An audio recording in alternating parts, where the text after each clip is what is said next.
প্রিয় বন্ধুরা, আশা করি আপনারা সবাই ভালো আছেন। বন্ধুরা, আগস্ট মাসে আপনাদের জন্য বিরাট একটি খুশির খবর চলে আসতে চলেছে, যেটা হচ্ছে প্রাথমিকে প্রায় 13,000-এর বেশি শিক্ষক নিয়োগ হতে চলেছে এই আগস্টে।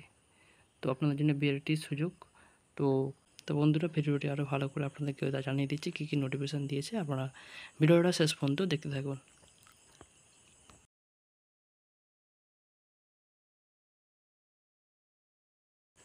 তো বন্ধুরা, উচ্চ প্রাথমিক 13,000-এরও বেশি শিক্ষক নিয়োগে জট কাটছে আগস্টে।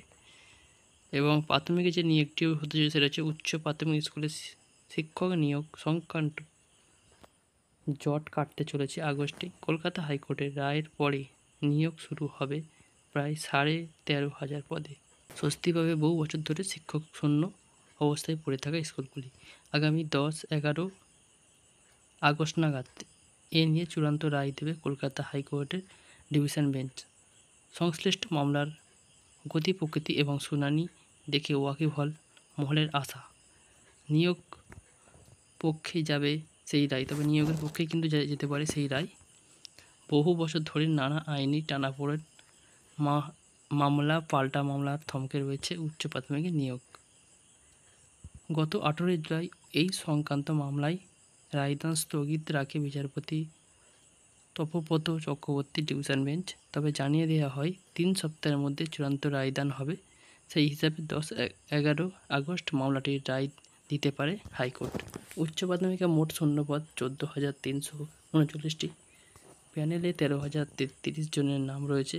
আদালতের নির্দেশে সব তথ্য খতিয়ে দেখে 635 জন প্রার্থীকে বাতিল করেছে স্কুল সার্ভিস কমিশন এসএসসি। এর মধ্যে 559 জনের ক্ষেত্রে ওএমআর সিট এবং সার্ভারে প্রাপ্ত নম্বরের গরমিল ধরা পড়ে। 74 জনের ওএমআর সিটে হোয়াইটনার দিয়ে সংশোধন করা হয়েছিল। সেই বিকৃত ওএমআর সিটগুলি বাতিল করা হয়েছে। বাকি 2 জনের ক্ষেত্রে বিষয় সংক্রান্ত কিছু গরমিল ছিল। এ প্রসঙ্গে এসএসসি চেয়ারম্যান সিদ্ধার্থ মজুমদার বলেন, আশা করছি 10-11 আগস্ট রায়দান হবে। আদালত যদি বলে ওই 635 জনকে বাদ দিয়ে নিয়োগ করতে, তাই করা হবে। তবে এবার এটার একটা ফয়সালা হবেই।